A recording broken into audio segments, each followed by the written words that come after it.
I'm going to talk a little bit about some probably fairly obvious and general things around why we need data, what we can use data for, challenges in collecting it, this concept of smart and soft data and how they work together. Then I'm going to hopefully pull all that together into a case study of how we made use of smart and soft data in our pilot of the Social Housing Decarbonisation Fund programme. So corporate bit, Trenton Duff Housing, if you're not aware of us, we're about 6,500 home landlord, primarily based in Staffordshire. We also own bits and pieces in Derbyshire and Leicestershire. We're a stock transfer housing association, have been since 2001. We turn over just about 33-34 million, employ just under 200 people. The bit that I'm particularly involved with is our development arm, where we got a corporate plan target of putting up 700 new homes in that 5-year period. We're a non-profit. Any surplus invested back in stock service and new build delivery, like many other housing associations. I think where we're particularly proud is our strong community focus. We invest a lot in sort of community engagement and interaction with customers, and we'll pick up some of that a little bit later on when we talk about the specific case study. Just to frame it for the Social Housing Decarbonisation Fund and for this session, we were involved in the pilot back in sort of 2021. We had 32 properties in that. We were part of a wider consortium of about 150 units with Wychavon District Council led on that, and other housing associations are involved. Our properties in the pilot were mostly bungalows, and they were mostly in rural areas or rural urban fringe areas, i.e. on the outskirts of Uttoxeter, and they're predominantly off mains gas grid, which sort of gave us some specific challenges. Learned a lot in the pilot. Hopefully be able to reflect some of that in the next sort of 20 minutes or so. We used that learning, but also moved on to put 80 properties into Wave 2, which are currently on site at the moment and going full steam ahead with the contractor. Again, part of a wider consortium, bigger consortium this time, working with Matrix, and we got about 250 units across the whole of that consortium. So that's what we're doing. What we did, what we focused on, and what we in the pilot and in Wave 2 is the whole house retrofit, and I'll just unpack that a little bit. We took the traditional fabric first approach, where we put in improvements to the actual physical fabric of the building. First caveat: I'm not my background. I'm actually a policy geek. Is my background. I'm not a technical person, so if you want to know the thermal properties of particular bits and pieces, ask me. I will be able to find out for you, but I won't be able to answer that myself. So apologies to that. We did, as part of our fabric first approach, put in external wall insulation. That was quite a big investment. We managed to get new doors and windows into the properties, particularly the bungalows. Did some roof improvement work, and topped up the insulation and cavity wall insulation where that was needed. We for the pilot originally looked at putting in air source heat pumps, but we very quickly came to the conclusion that cost and availability was going to mean that that wasn't feasible for the pilot, so we didn't do it. Put in mechanical ventilation, and you'll hear me talk about switchy devices a number of times in this presentation. We installed them. That sort of, in effect, smart thermostats that monitor energy usage and etc. in the properties. Other ones are available. We just went with switchy because that was the one that was most attractive on the market at the time. And we did a lot of survey work with customers. And again, I'll sort of pick that up. Just to frame it, we started on site late 2021, and the final completions were during the winter 2022. And those images just to the right of the slide, my right of the slide, your left of the slide, just show a little bit of where we finished the work. Obviously a bungalow on the bottom there, and a house on top, and that's just to demonstrate what we'd done. So to sort of dive into the sort of main bit of the presentation around data and how we use data. Some fairly obvious statements. Why do we need data? Whole host of reasons, but I think it's probably worth just setting those out to give us a framework for the discussion. Obviously, understanding and better managing data, it's useful for a number of issues, not just social housing decarbonisation funds, important as that is to get funding in and do work on property, but it enables organisations to do quite a lot of other things as well. And again, these are fairly obvious, but I think they are worth stating. If you're using your data properly, and you can track and refine progress towards regulatory standards. Now, whether those are consumer standards, and again, we'll talk about those a little bit more, I'm sure, but achieving the sort of minimum SAP ratings, EPC rating that we all need to achieve as part of the zero carbon agenda. So data helps us track how we're getting on with that and plan to be able to meet those targets. Helps us with things like voids, and I've put make the most opportunities when they arise. Again, I'm sure, like us, many of you have a process or a policy that if an empty property becomes available and it's going to cost quite a lot of money to put it right, you perhaps have a disposals process. We certainly do through a policy that lets us look at the cost of putting the property to lettable standard and decent homes, to how lettable it is in the future, what the demand is, etc. So data helps inform those decisions, and then we can make decisions whether to dispose or not. I've been able to identify where data is missing for cost-effective survey, and what I mean by that is knowing where the gaps are is almost as important as knowing where the information is. Certainly, we are targeting properties for stock condition survey work and EPC survey work when we know we haven't got that data, or that data's outdated. So having the data, knowing where the gaps are, does enable you to use your resources a bit more cost effectively. I'm going to talk quite a lot about informed decision making, and data analysis enables us to better understand our properties and the people within them, particularly through the lens of retrofit. Enables us to sort of think, okay, for this particular type of property, what's the most suitable and work that we can do on it, and what the long-term benefits going to be. Again, data helps us to produce meaningful reports for stakeholders, board members, councillors,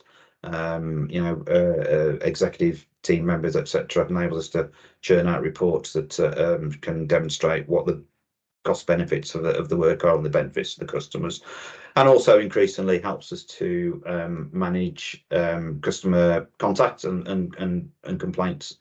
Certainly, I'm long enough in the tooth to have dealt with a number of complaints in my housing career over the years, and certainly where we haven't had enough data about what has gone on, it's been quite a problem to resolve. So having good data is helpful for that, and it I've alluded to, but it helps us assess which properties should be prioritised for projects, things like social housing decarbonisation fund. I'll explain how we prioritise the properties that we put into those schemes a little bit later, but we had the data to do that, and that was helpful. So yeah, data comes in all shapes and sizes, and you've probably got, if you're anything like us, you've probably got a lot more data than you actually realise. Focusing particularly on the assets and the stock, we've got stuff from our asset management system. We use a system called Lifespan. Lots of other systems are on the market, but that's the one we use. We are, again, probably like many of you, going through stock condition survey work at the moment. We're committed we had a 50% sample done 3 years ago, but we've put some resources into doing a 20% sample on a rolling basis each year to keep that data up to date. And for those of you interested, we're using Savills to assist us with that. That is churning out quite a lot of data. Just as a bit of a side on that, one of the other things it is revealing is quite a lot of responsive repairs are emerging from that. So I suppose one of the unintended consequences of having this rolling programme of stock condition is we're getting all the survey data back, which is great for informing the asset programmes, but also it's sort of increased our number of responsive repairs, which is something we're managing through at the moment. You get data from your gas safety certificates. Certainly, this is an area that I think we could make more of. We get into each property at least once a year to do a gas safety certificate. We have to. It's legislation, as you know. A great opportunity to not only do the gas safety check, but also to collect other data as well. And there's lots of data, asset data you can get through your EPCs, your energy performance certificates, and we are linking those to the stock condition survey work that we're doing. So as I said, part of the targeting of those is where we know we haven't got them or they're outdated. So we're using data from those to target our impacts there. There's other sources as well, and again, probably these won't be a surprise to you, but I think I just wanted to just mention them. Everybody loves a spreadsheet. The asset management system's got lots of information on it, but there's always somebody with a spreadsheet somewhere, perhaps historically, of information that either isn't on the asset management system or isn't available somewhere else. Example I've put there is we had some a number of years ago did some work on feasibility work on what properties could have solar panels fitted or not, and that's on a spreadsheet in one of our surveyors computer systems, and it hasn't made it onto the asset management system yet, but it's good to know it's there. And as I say, everyone loves a spreadsheet. Non-digitalized sources, that's a posh way of saying that all the paper-based files you've got in the basement. We've got lots of quite a lot of information that is still paper-based, property files, etc. So that's another source of information.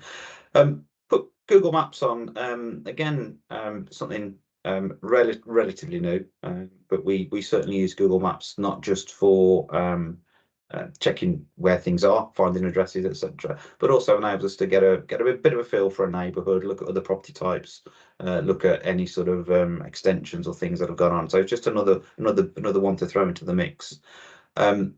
Knowledgeable colleagues. There's always somebody who's been in the business for years and years and years, has got loads of information in their head about properties and sometimes about customers as well, and it's important to try and get that as much downloaded as possible. A live example for us at the moment, we've got our grounds maintenance supervisor is retiring after literally 40 years working on the grounds maintenance, and his head is full of all the little pieces of land and the quirks and so on of the grounds maintenance, and we're desperately trying to get all that information downloaded onto a GIS system before he retires in the summer to enable us to manage that contract effectively going forward.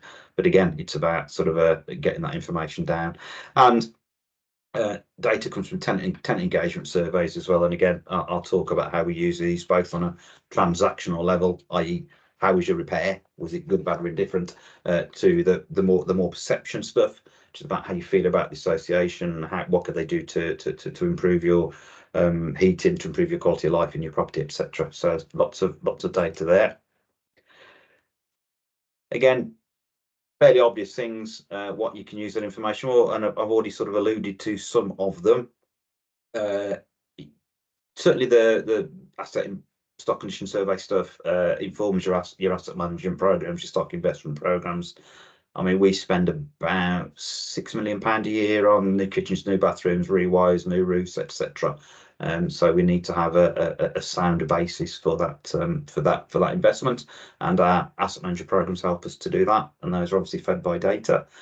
I put repairs on there as well. Obviously, there's your sort of planned repairs, which you can use data to inform where you're going to do those and have a bit of logic on those, but also the sort of day-to-day repairs.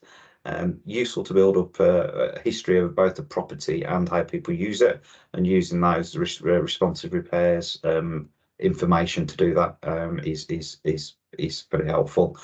Already mentioned investigating and managing complaints, always important from a customer service point of view, but increasingly important with the Ombudsman's robust approach at the moment, and the consumer standards that are coming in on the 1st of April. Obviously very consumer based, very customer based, so we need to be able to investigate complaints as quickly and effectively as we can.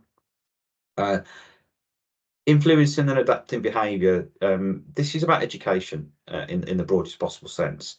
And again, we'll talk a little bit about what we did in the case study, but that's about saying, okay, we can use information we've got to help influence behaviour. So it could be, do we need to do some information about how people use their heating systems more effectively? Do we need some information about how people can access social tariffs for heating systems, etc. So it's about using data to influence that. Some things around the more sort of service delivery, service improvement area. I've put down two examples there. So we get customer data. We use that for things like translation. Sort of 12% of our customers, English isn't their first language. So we use that to translate documents, language line, etc. So we can communicate with customers effectively. And I've put boundary disputes on there.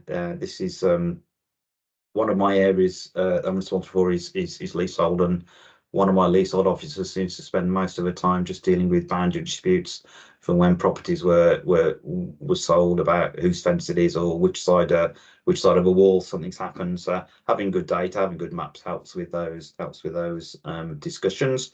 Sort of linked to the service delivery, to service improvement stuff. We can use data to help us with planning and reviewing and testing service improvements. We're doing quite a big piece of work at the moment on how we engage with customers through social media. So that's an example of how we're using data to inform that.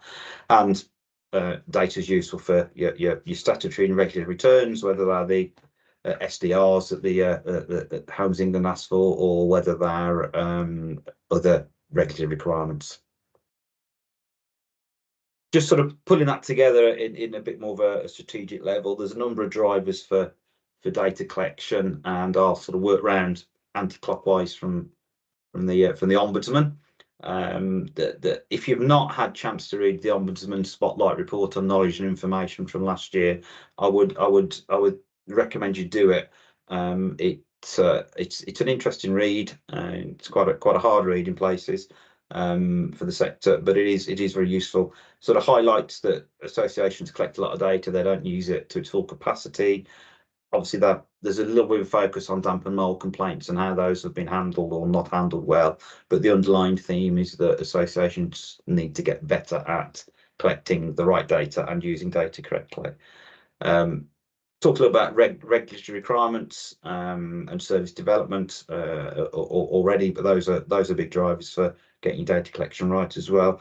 And the consumer standards, which are coming in on the 1st of April, and were finally issued a couple of weeks ago.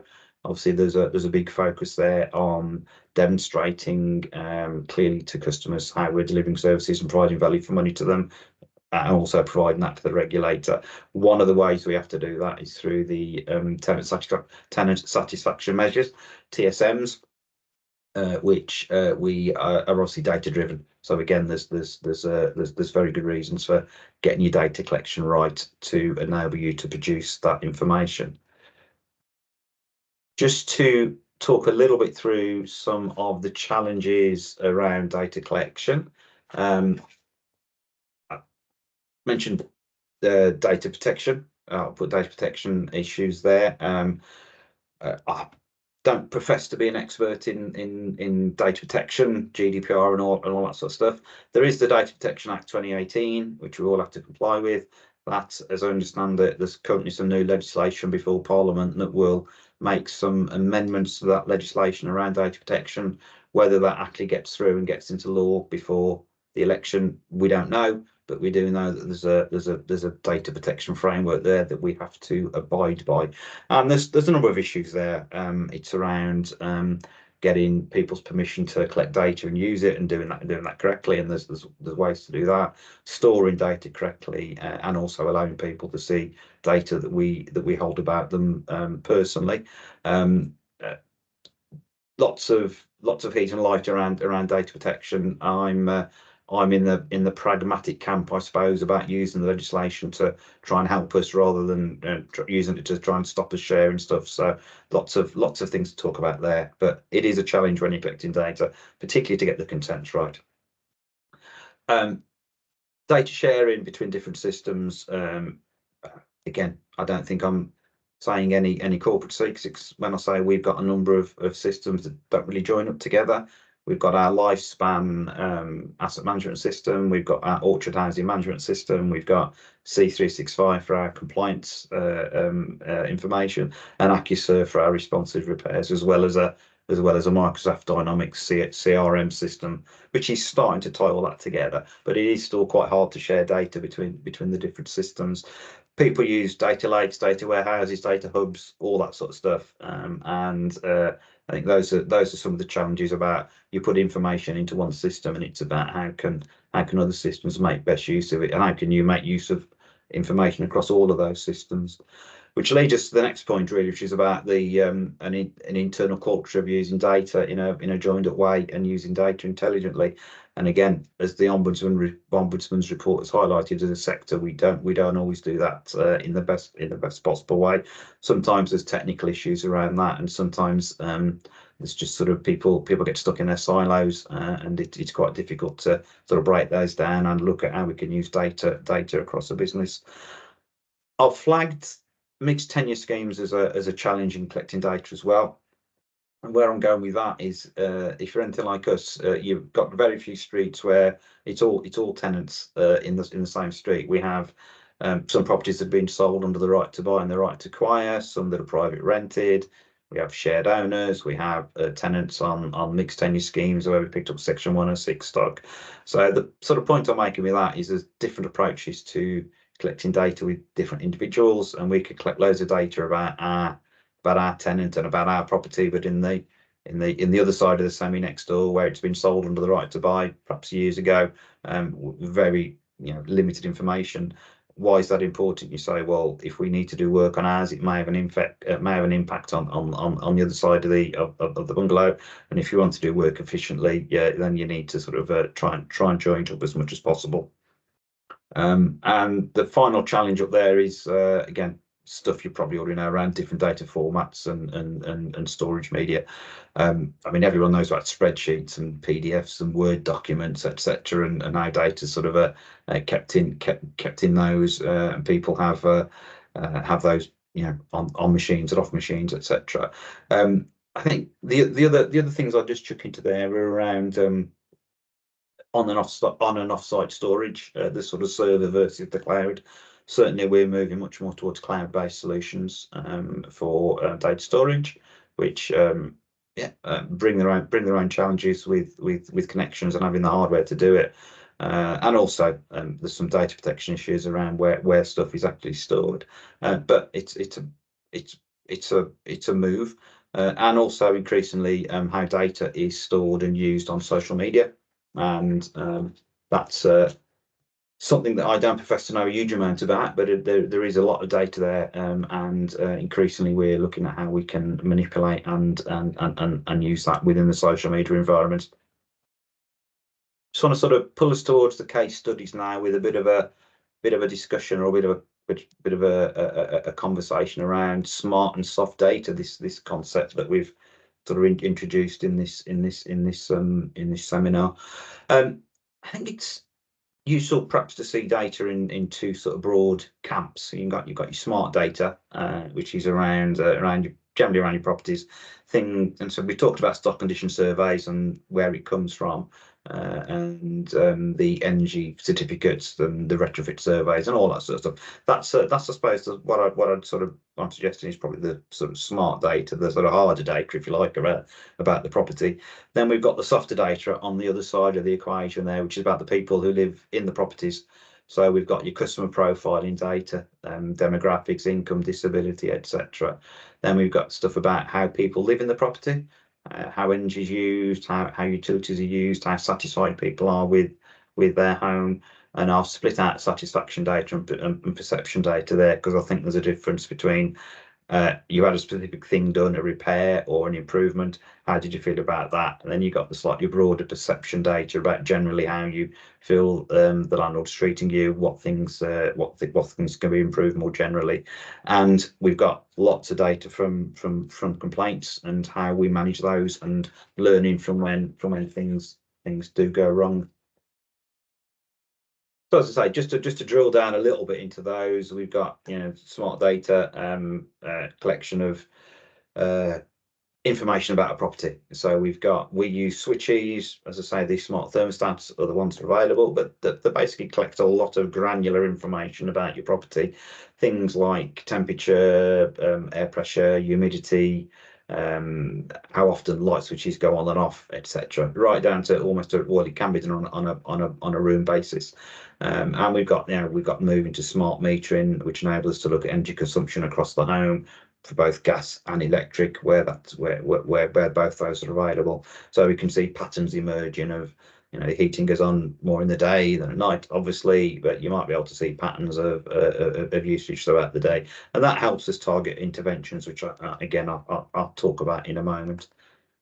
Just to sort of crystallize where that information comes from. Already mentioned many of these, but it's about the information you collect about your homes, for your EPCs, your stock condition data, etc., and details of your maintenance and the work you do on properties. And it's about capturing that, and that gives you a really good start for your smart data.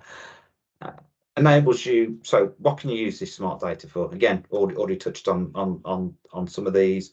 Enables, I think the thing I'd like to probably focus on most is that it enables you to get a baseline performance of how the property is performing.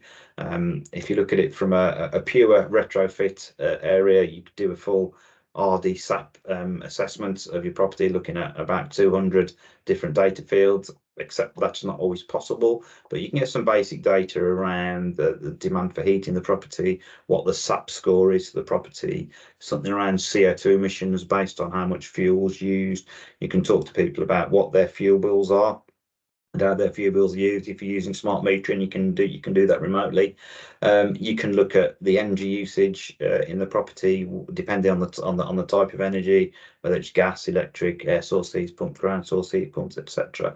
And you can start getting information. You can start profiling some of those stock attributes.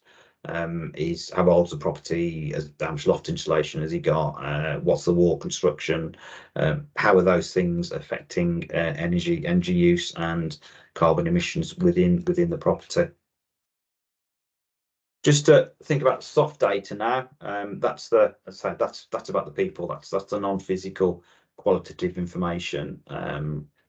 So I think the two things there that I'd probably highlight are tenant behaviours and preferences, how residents use their home, their daily routines, and how we can gather information on that to best design programs of interventions, either physical things we can do to the property or educational things we can do around helping them use the bits and pieces that we put in the property better. And I think a large part of that is understanding tenant behaviour, and we all behave differently in different circumstances. But it's about trying to get a feel for overall behavioural patterns, so that we can try and influence some of those. Part of that is sort of stakeholder engagement. Obviously, we need to interact with tenants, but also people from the organisation who work properties and work with people, and other stakeholders like local authority, environmental health officers, building surveyors, etc., who may have something to bring to the party. And that's like, again, it's through feedbacks, it's through surveys, it's through discussions about retrofit measures and how they're working or not working. And I think it's important there to be talking to people about, yes, we'll do these measures, there will be some disruption about it, but this is what it should give you, sort of manage those expectations going forward. Again, I think I've covered this. This is about how we capture that data through surveys, interviews. We use complaints. We've also used a lot of focus group work through our community engagement team to sit down with certainly people in the pilot projects to get their views and feelings. Just to sort of put all that together, how do the smart and soft data sort of work together? And I've sort of suggested there's sort of four chunks to it. There's the holistic area. We're improving our housing stock while considering residents' well-being and preferences and expectations. So there's the whole sort of greater good argument, if you like. There's the predictive maintenance. We use smart data to help us maintain our properties. So what interventions do we need to put in? What's going to have the most benefit for our investment, and how we can target that. Informed decisions. I think particularly smart meters can help us make better decisions about where we do work, where we target interventions, and how we engage with customers about using the home and using the home to the best of its advantage. And I've mentioned targeted interventions a couple of times, and what I mean by those, it's about saying, okay, we know that a lot of people seem to be struggling to use their air source heat pump because we're not getting the benefits we thought they would. Do we need to do an education campaign about how to use those air source heat pumps? And you can pull your smart and soft data into that to help you with those discussions. Also, perhaps help you target where you need to do a benefits advice campaign, or promote social tariffs, etc. And just finally, just to hopefully pull all that together, all that sort of theory and talk together into what we actually did with our case study with the Bungalows, a place called Vicarage Drive in Uttoxeter, which was part of the pilot that we undertook as part of the SHDF program a couple of years ago. Yeah, we used the smart data. We targeted properties with poor EPC ratings. We knew that they were Ds. They needed some work doing to them. We also had asset data from stock condition surveys and repairs histories that showed there were sort of problems associated with poor heating in those. And we also knew that the majority of them weren't on mains gas, although some were, but not all of them. So we had to do something about that as well. We had a reasonable amount of information about the customers in the properties, the bungalows. So predominantly they were older people. So we had to tailor the work we did with them to get the best communication we could with them, and to get the best possible education and explanation about the works that we were doing in their properties. If we did it all again, is there anything that we would do differently? I think there are some things we would do differently. I think we would do quite a lot more work with understanding our residents first. We thought we knew quite a lot about them through the work we'd done and the soft data we got. We probably could have done more survey work with them, more explanatory work, more one-to-one work to explain what work was going to happen, the benefits and challenges of it, particularly around the smart meters, the switches we put in, and what those meant and how they could be used. We probably could have kept talking more and surveying more. We did a survey of energy usage before and after the works. I think we probably could have kept doing that to build up a really good long-term picture of energy usage in the property. And I think I already touched on that we collect data in a number of ways across the business, and we could sort of join that up a bit better, I think. The two things I would just like to also mention that we possibly could play with. One is around AI, artificial intelligence, and how we could use that to analyze and work with the data we've got on customers and on properties, and whether we could use that. And hopefully that might come from the discussion a bit later. And there was a particular challenge in some of the more rural areas about Wi-Fi and broadband coverage. So we worked with Switchy and ended up basically having roaming SIMs put in some of the thermostats, because they were in areas where it was quite poor reception. So we had to work hard to find a technical solution to sort of gather that smart data.